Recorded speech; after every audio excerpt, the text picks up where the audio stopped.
jirtan hundi keessan jirtu waa'ee hidhamtoota siyaasaa abaa'oodha hundi keenya callisnee jira badii takka qabaataniitiin karrakoon dilli tokko mana hidhaa keessatti irra gahaa jiru Oromoo ta'uu qofaa fi Oromoo falmuu qofaaf kan hidhaman gizee meeqa manni murtii bilisa jee gizee galakkisu deebisanii hidhan jechuu badii takka qabaatanii miti nuti waliif iyyuu qabna nuti tutu akka isaan hin baane kan godhaa jiru nuti silaanitu dhiibbaa guddaa goone isaan irra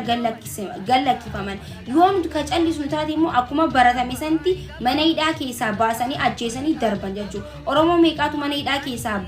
baasame ajjeefamee gatamee jira waliifaayyinu waliifaa jirbannu sagaleen nama tokko bu'aa hin qabdu sagaleen barbaachisaa sagalee walooti fi sagalee tokkummaati sagalee waliin iyyuu malee sagalee nama tokkootu miti waliifaayyinu waliifaa jirmannu namoonni achi keessa jiran namoota waa'ee Oromoo keessatti qabsoo Oromoo keessatti gahee guddaa qabanidha waliifaayyinu galatooma